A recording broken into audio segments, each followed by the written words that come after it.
Yunani Tuhan, terjemahan TDB Tuhan. Saya tunjukkan sekarang di dalam Alkitab bahasa Inggris. Nah, jadi untuk menguatkan nih, kalau pijakan dasar Kristen menuhankan Yesus itu karena salah terjemahan.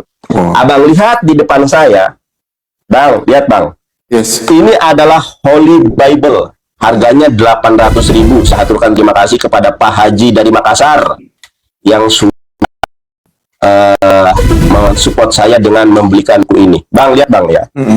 Ini Catholic Bible Fresh. Yes. The New American Bible. Kita buka Yohanes 13 ayat 13. Bener nggak di situ tertulis God? Ternyata Yohanes 13 ya, ini the Gospel according to John. Kita lihat ayat 13. Mohon sabar Bang ya. Nih Bang. John 13 ayat 13. Kita lihat nih.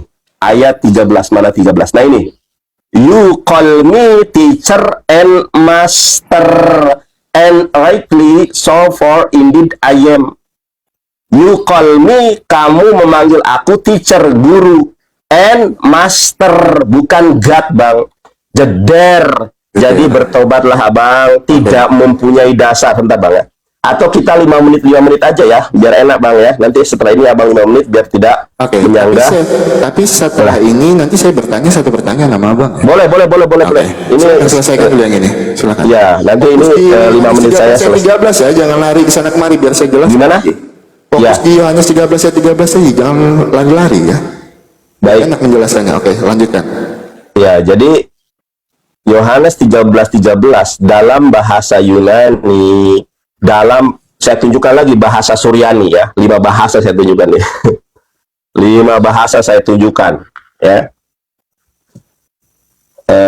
Mana nih? Ini adalah bahasa Suryani, Yohanes 13 ayat ke-13 nih. Yohanes 13 ayat 13 di sini katakan ya, atun morin atun lei. Mana nih? Sebentar, 13. Apa di sini? Omarim atun atnun godir. Tuh, di dalam bahasa Suryaninya jelas di sini. Apa di sini dikatakan? Kalian memanggil aku moren, sorry nih ya. Atun itu kalian, moren, atun. Kalian memanggil aku adalah guru, moreh, kalau dalam bahasa Suryani.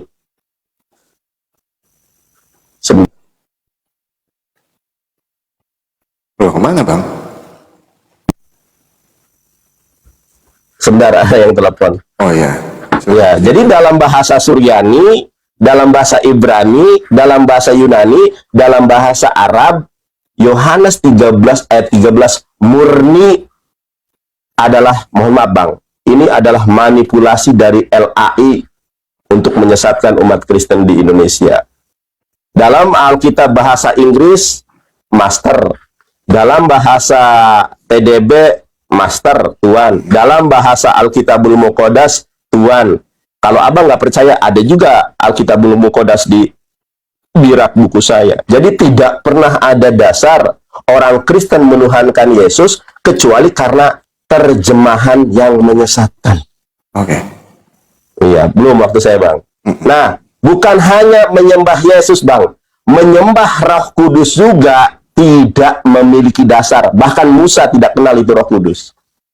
Silahkan Abang jelaskan kenapa Abang menyembah Yesus, sementara tidak ada dalil, tidak ada nas yang menyuruh manusia menyembah Yesus, kecuali Yesus mengatakan menyembah Allah yang esa. Jeder.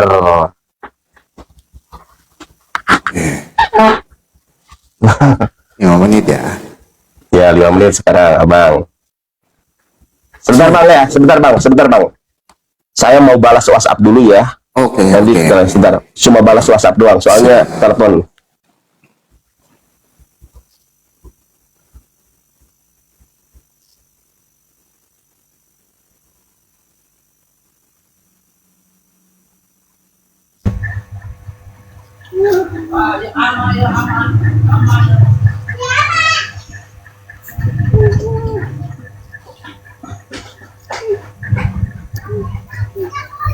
Oke Bang, mulai Bang, lagi Bang.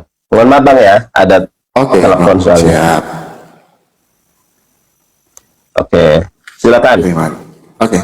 Ya, sebelum saya jawab pertanyaan Bang Nandar tentang penggunaan kata Tuhan yang bisa berubah menjadi kata Tuhan. Sebelumnya saya mau sampaikan dulu. Kadang-kadang memang standar ganda ya kalian ini. Kalau terjemahan-terjemahan yang menurut kalian tidak menguntungkan untuk iman kalian, kalian bilang itu terjemahan yang sesat.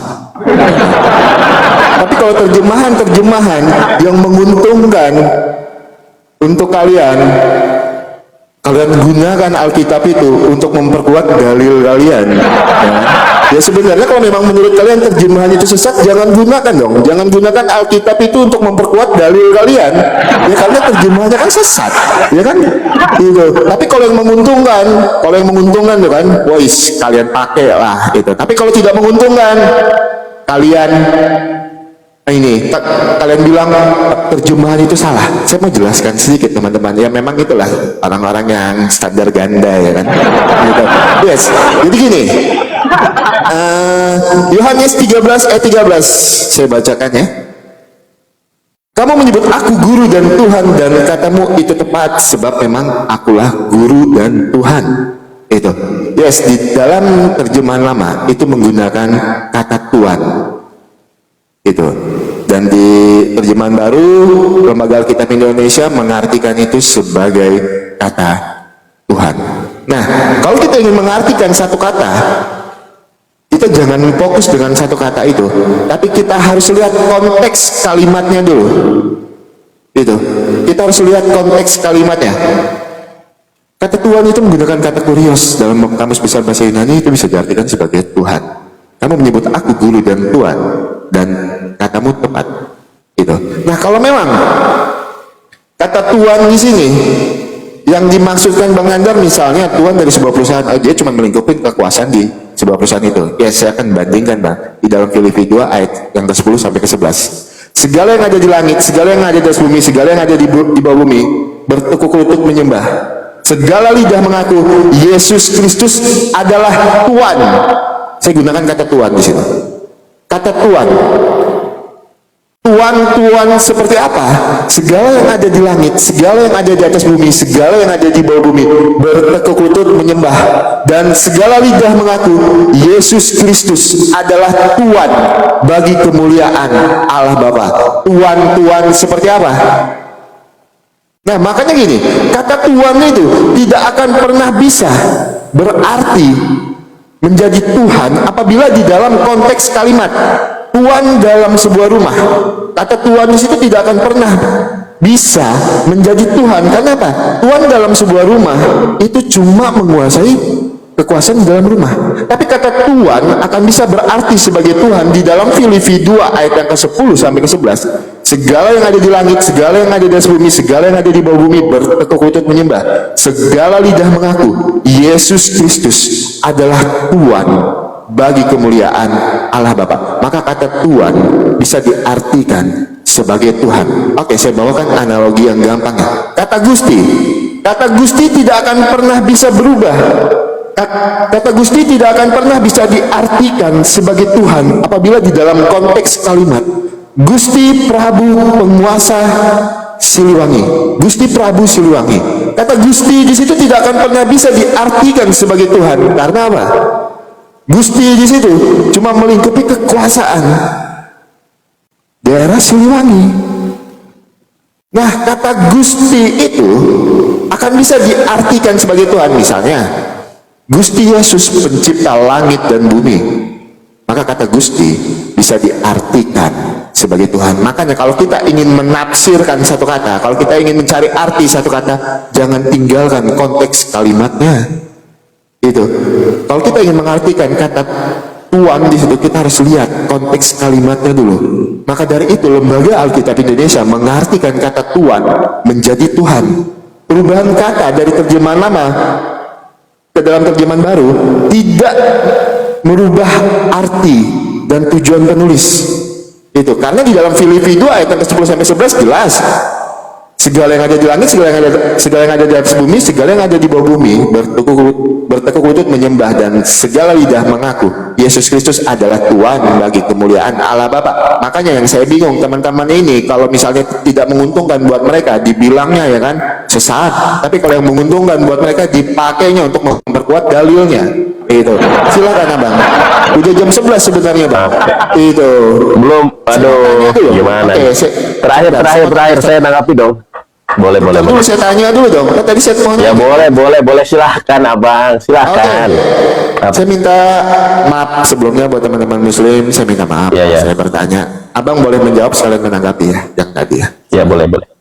Nah, di GS33 nomor 56 bang, abang hafal lah. Silahkan. GS33 Silakan, apa nomor yang 56. Ya, silakan abang bacakan apa yang ditanyakan. Oke, saya inikan dulu bang ya, saya bukakan bang ya. Iya, boleh. Mungkin abang bisa bantu saya buka datanya GS55 nomor. Ya abang bukakan saja, nanti kita jawab. Oke, Kan abang ada HP juga. Ya, Kalau nggak bisa Qurannya, terjemahan aja nggak apa-apa. Oke, saya bukakan datanya bang ya. Ya boleh. Nih itu. Jadi ini saya nggak framing ya, saya tidak Ya udah, abang nggak usah takut, abang jangan takut lah. Kita kan di dalam bingkai diskusi ini, diskusi ilmiah. Ya usah takut. Saya lawyer bang. Siap. Gimana? Ini kita diskusi ilmiah. Ya, pertanyaannya apa? Apa yang Saya ditanyakan? bacakan ya. Boleh. Terjemahannya ya, teman-teman boleh. Ya boleh, silakan. Sesungguhnya Allah dan para malaikatnya bersalawat untuk Nabi. Wahai orang-orang yang beriman, bersalawatlah kamu untuk Nabi dan ucapkan salam dengan penuh penghormatan kepadanya. Yang ingin saya tanyakan, Ya. kenapa Allah bersalawat untuk Nabi? Apakah derajat Nabi itu lebih tinggi bang dibandingkan Allah? Karena apa? Di dalam ayat ini tertulis, sesungguhnya Allah dan para malaikatnya bersalawat untuk Nabi. Apakah derajat Nabi itu lebih tinggi dibandingin Allah? Silakan bang dijawab, karena ini bukan kitab saya. Silakan. Baik. A'udzubillahi minasyaitonirrajim. Bismillahirrahmanirrahim. Saya hafal ayat itu. Innallaha wa malaikatahu yusholluna 'alan nabi ya ayyuhalladzina amanu shollu 'alaihi wasallimu taslima. Ya, sesungguhnya Allah dan para malaikat bersolawat kepada baginda alam habibana wa nabiyina Muhammad sallallahu alaihi wasallam, maka ya kamu bersolawatlah dan berikanlah salam penghormatan kepada Nabi Muhammad sallallahu alaihi wasallam. Solawat itu adalah bentuk ucapan dari Allah Subhanahu wa taala, keberkahan yang dicurahkan kepada Nabi Muhammad sallallahu alaihi wasallam dari Allah kepada Nabi Muhammad SAW. Sedangkan solawat yang kita ucapkan dari umatnya adalah bentuk salam penghormatan kepada Nabi Muhammad SAW. Jadi itu pertanyaan yang mudah dan gampang untuk dijawab. Makanya Rasulullah SAW bersabda di dalam sebuah hadis yang sahih, "Man shola alaya wahidatan sallallahu alaihi asro." Barang siapa yang bersolawat kepadaku satu kali, maka Allah akan memberikan keberkahan kepadanya 10 kali. Jadi kalau kita Allahumma sholli ala Muhammad wa ala ali Muhammad, maka akan turun keberkahan, turun kebaikan kepada kita 10 kali. Bukan hanya Nabi Muhammad sallallahu alaihi wasallam, bahkan kami pun bersolawat kepada Yesus dan para nabi yang lain. Makanya ketika kami menyebut nama Nabi, misalnya Isa alaihi salam, semoga baginya keselamatan, kita juga bersolawat kepada Yesus. Jadi pertanyaan abang sudah saya jawab. Solawat yang termaktub di dalam Quran surat Al-Ahzab itu berkenaan apa? Berkenaan Allah mencurahkan rahmat kepada Nabi Muhammad SAW. Bukan derajatnya yang lebih tinggi dari Nabi Muhammad, tidak. Bukan derajatnya Nabi Muhammad lebih tinggi dari siapapun, tidak. Nabi Muhammad SAW adalah Nabiullah, Nabi Muhammad adalah Rasulullah. Bahkan saya tunjukkan kepada abang bahwa Yesus juga disolawati di dalam apa? Di dalam kitab abang. Saya tunjukkan ya. Matius 7 ayat ke-21. Saya tunjukkan Matius 7 ayat 21. Mana ini Matius? Matius 21 ayat 9. Abang perhatikan di sini. Matius Bang. berapa? Matius 21 ayat 9. Oke, lanjut. Ya, teman-teman perhatikan di sini. Ya. Dan orang banyak berjalan di depan Yesus dan yang mengikutinya dari belakang berseru katanya, Hosana bagi anak Daud, diberkatilah dia yang datang dalam nama Tuhan, Hosana di tempat yang maha tinggi. Abang cari kata Hosana ini bukan hanya ada di dalam Matius. Ini adalah bahasa Ibrani. Yang maknanya adalah Hosana itu adalah semoga keselamatan bagi anak Daud. Jadi kalau kita terjemahkan, semoga keselamatan bagi anak Daud, diberkatilah dia yang datang dalam nama Tuhan, keselamatan di tempat yang maha tinggi. Karenanya, kenapa Yesus selamat dari peristiwa penyaliban? Karena murid-murid Yesus mendoakan Yesus supaya selamat. Hosana. Arti dari Hosana adalah kiranya keselamatan. Bisa kita lihat di dalam Mazmur 118. Ada di dalam Mazmur. Anehnya, kalau di dalam Mazmur diterjemahkan, tetapi kalau di dalam perjanjian baru, kata Hosana ini tidak diterjemahkan. Mazmur 118 ayat ke-25. Nah ini, ya Tuhan berilah kiranya keselamatan. Keselamatan ini diterjemahkan dari bahasa Ibrani apa? Kita lihat nih. Di dalam bahasa Ibrani, mana? Oke, sebentar. Nah ini, Bang lihat nih. Ana Adonai Hoshiana. Nah, kenapa kata Hoshiana di dalam Mazmur 118 diartikan keselamatan? Kenapa di dalam Matius 21 Hosana bagi anak Daud? Harusnya diterjemahkan juga kiranya keselamatan bagi anak Daud. Ternyata Yesus disolawati, Yesus didoakan supaya Yesus selamat. Makanya Yesus terhindar dari peristiwa penyaliban karena doa dari para murid yang tertuang di dalam Mazmur 118 ayat 25, Matius 21 ayat ke-9. Waduh, saya nggak sempat membahas yang tadi Yohanes nih. Gimana Bang? Saya tanggapin sedikit ya, Ya. Boleh. Bang sampaikan ya. Yesus Ini sebentar dulu Bang. Ini sampai jam berapa nih? Jangan Abang ngomong nanti saya ditinggal. Oh, berarti kalau saya nggak boleh ngomong, kita lanjut nanti aja Bang. Setelah ini saya mau off soalnya. Abang ini gimana sih? Maksudnya Abang siap sampai kapan? Jam berapa? Jangan nanti pas saya mau menanggapi Abang pergi. Kan saya dari awal udah bilang sama Abang tadi kan. Iya, jam 11 ya. Jam 11. Ini udah jam 11:07 malah. Dari awal. Kapan kita lanjut nih Bang? Enak nih. Diskusi sambil kayak gini enak saya. Kita DM-an aja. Oke, kita follow ya Bang ya. Masih akun Abang? Sudah. Kita Abang sudah follow saya belum? Kita bahas temanya udahlah. Siapa yang tidak kenal Evangelis Nanda kan? Salam kan. Oh iya, makasih Bang ya.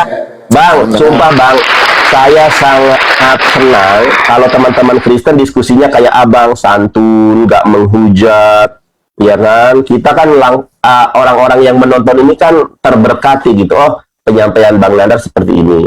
Penyampaian Abang siapa tadi? Eko ya, Bang Eko seperti ini. Oh, kebalik. Penyampaian Abang Oki seperti ini, penyampaian saya begini, begono. Kan orang bisa menilai, oh ternyata menurut Bang Nandar seperti ini. Oh, menurut Abang Oki seperti ini. Enak Bang, saya haturkan terima kasih. Jempol buat Abang. Sudah santun. Nanti kita lanjutkan Bang ya. Oke, nanti kita DM-an. Kita bahasanya apa nanti? Membahas yang lanjutkan yang ini atau ketuhanan? Bikin tema baru aja tentang konsep. Tema ketuhanan aja Bang ya. Konsep ketuhanan aja Bang ya. Siap. Kira-kira jam berapa Bang? Malam ini atau malam ini saya PK sama Rahmat Bang. Rahmat apa? Rahmat siapa Bang? Yang MSE belakangnya. Api. Oh iya Bang Rahmat dari Riau itu. Oke, saya kenal itu. Mungkin nanti aku DM Abang, mungkin kalau nggak besok lusa lah ya. kita akan jawabnya. Ya Bang, makasih banyak sudah santun. Mudah-mudahan apa yang kita sampaikan tetap di dalam bingkai toleransi antar umat beragama Bang ya. Mohon maaf saya buat teman-teman muslim, buat Bang Nandar kalau ada perkataan saya yang menyinggung perasaan. Iya, saya juga mohon maaf apabila ada kata-kata saya yang menyinggung Abang dan teman-teman Kristian ya. Oke, terima kasih Bang Nandar. Nanti kita Ya, sama-sama. Yuk. Ya gini enak teman-teman. Kenapa sih Kristen nggak mau bersikap seperti ini? Bom, Edis, Elia Miron, Joseph. Kalau Anda berani diskusi sama saya, diskusi santun, enak loh. Enak dipandang, enak ditonton, ngomong bergantian. Kenapa kalian takut? Saya nggak sebuas yang kalian kira. Ketampol deh. Ternyata Yesus didoakan. Yesus didoakan nih, Matius 21 ayat 9. Makanya Matius 21 ayat 9 itu kata Hosana tidak pernah diterjemahkan.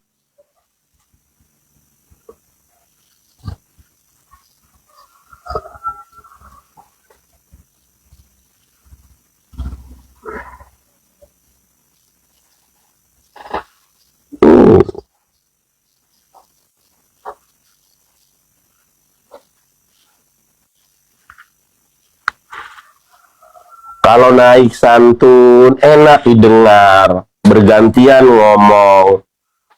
Aku ngomong, dia ngomong. Ini berarti kalau sama ini Kristen yang berani debat sama saya ya cuma abang ini, Rudi Yohanes Huta Galung, sama Rudi Simamora. Kang alumni, terima kasih.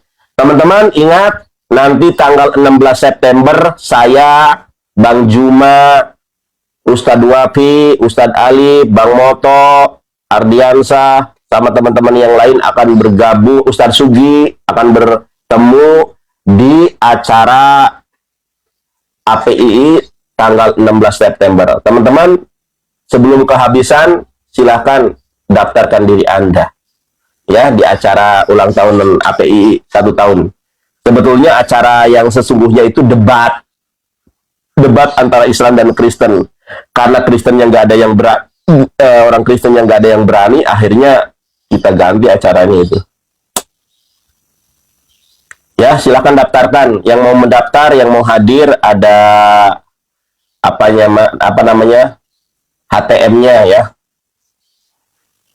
HTM-nya 350.000, sudah dapat kaos, sudah dapat buku dan merchandise yang lain.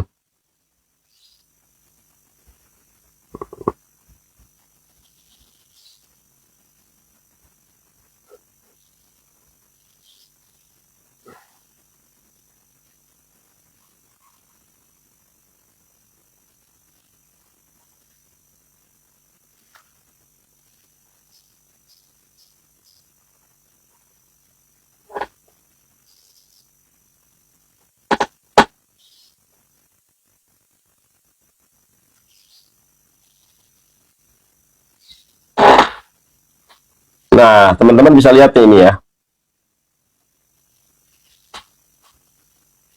Ini kamus Alkitab nih, Hosana.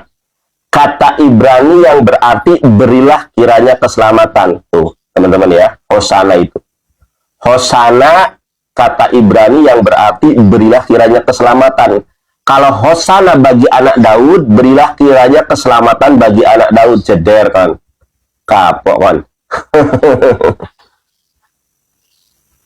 Kena tampol. Silakan Oten yang berani naik. Masa nggak ada yang naik sama Santo Yonatan?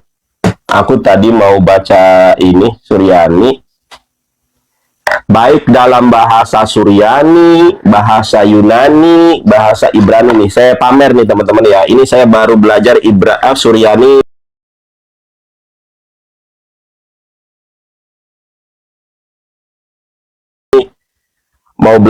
Baru belajar Suryani 1,5 bulan. Ini saya pamer bahasa Arab dulu ya. Ini Yohanes 13. Yohanes 13 ayat 13. Kamu menyebut aku guru dan Tuhan, Dan kata itu sebab akulah guru dan Tuhan, ini terjemahan sesat ini. Kita lihat dalam bahasa Arabnya. Antum tad'unani mu'aliman. Kalian memanggil aku mu'aliman wa sayyidan. Tanya kiai, tanya ustad. Kalau sayyid itu maknanya tuan, bukan Tuhan. Jadi ini terjemahan sesat, menyesatkan. Sekarang ini bahasa Arab, ya, Bible bahasa Arab. Yonatan Anar bisa baca. Sekarang kita lihat Bible bahasa Suryani. Teman-teman kita lihat dari awal ya. Ini adalah Bible The New Testament in Syriac, ya. Kita buka nih, Yohanes 13.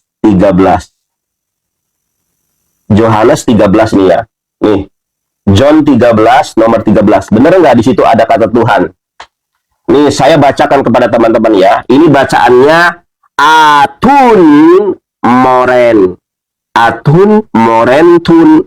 Kalian memanggil aku moren. Moren itu guru. Kalau dalam bahasa Ibrani moreh.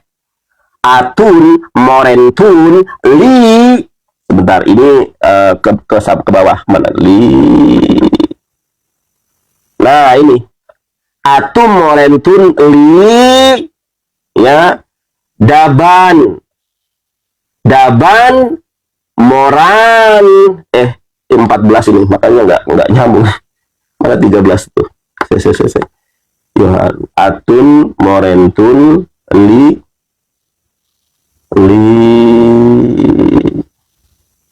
oh ini benar. Atun morentun li Raban. Nah ini teman-teman ya. Ini Raban. Kalau dalam bahasa Ibrani, Rabi. Ya. Atun morentunli Raban. Kalian memanggil aku, apa namanya itu? Rabi, guru. Moran.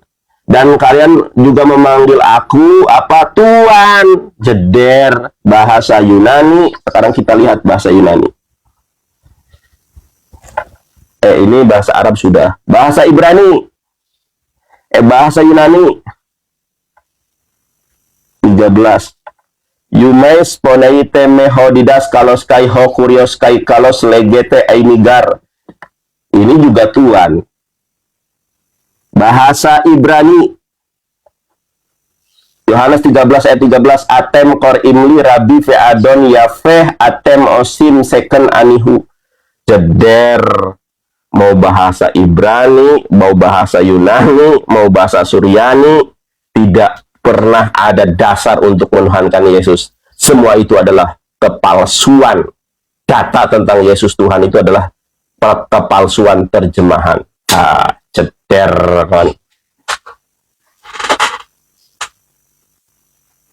Ibrani, Yunani, Suryani, Arabik, 4 bahasa kitab Bible, 4 bahasa Bible saya bacakan. Terjemahan 5 bahasa. Ibrani, Yunani, Suryani, Arabik, Indonesia. 5 bahasa Bible saya baca.